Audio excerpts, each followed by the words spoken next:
Hola, bones. Us donem la benvinguda a la llar d'infants municipal Ralet de Torreferrera i ara el que farem és us presentaré l'equip educatiu i després farem una passejada virtual per la llar on veureu un petit tastet del que és la nostra escola. L'equip educatiu el formem 9 educadores, 4 d'elles són mestres i 5 són TEI, especialistes en educació infantil. Llavors també la meva figura és una mica de coordinació i de reforç juntament amb una altra educadora que també ens fa el reforç. A la llar d'infants tenim una capacitat per 115 alumnes, hi ha en funcionament 7 aules, una aula de nadons on hi ha els nens més petits, des de 4 mesos que poden començar a la llar d'infants fins a l'any. Després tenim 3 aules d'infants mitjans, que són els nens d'1 any, i 3 aules dels nens grans, que són els nens de 2 anys. Llavors, en total, la llar està funcionant en 7 aules. També tenim a part el menjador, en horari de 12 a 3. El porta una empresa externa i el gestiona l'AMPA de l'escola. Llavors, el menjador està format per 3 monitores que és que el duen a terme. Tenim un servei d'acollida de 3:15 a 3:45 del matí.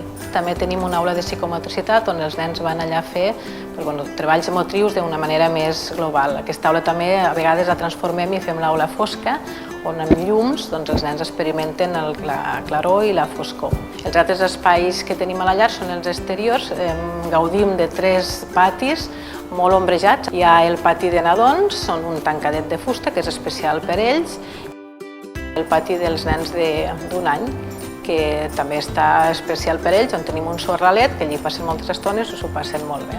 Hi ha el pati dels nens grans, molt gran, també molt ombrejat, amb moltes activitats que s'hi poden fer. També tenim un petit racó on hi ha un hort.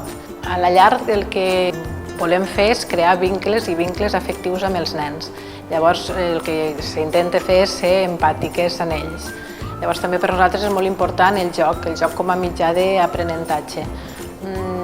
Metodologia, no en triem mai una de puntual per seguir, sinó que destriem a partir de les diferents tecnologies, sigui Pikler, Waldorf, Montessori, doncs agafem el que més ens agrada d'amb elles. Però sí, com a més important sempre està dins la llar el joc. Nosaltres els presentem activitats, presentem provocacions on ells puguin observar i experimentar lliurement. Hi ha activitats també una mica més dirigides, però el que intentem és que el nen se senti a gust i que faci, nosaltres observem.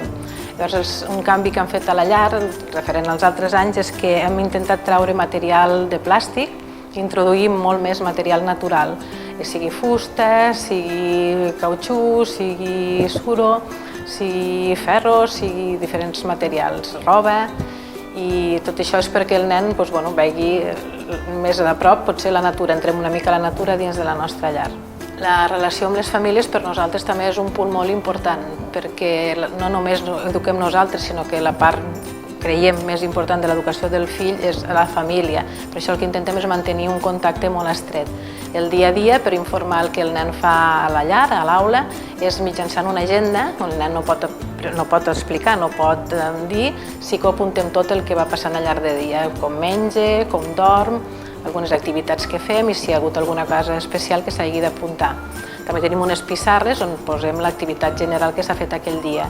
Llavors fem tutories a l'inici de curs, al final de curs, tutories de seguiment, sempre que les famílies ho necessiten o nosaltres creiem important, doncs fem tutories puntuals.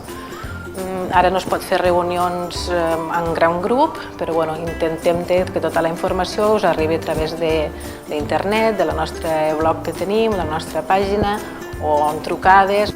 L'Ajuntament vol continuar ajudant a les famílies, continuarem congelant la quota mensual i aquest curs començarem la bonificació d'un 33% del segon germà, tercer germà i de les famílies numeroses.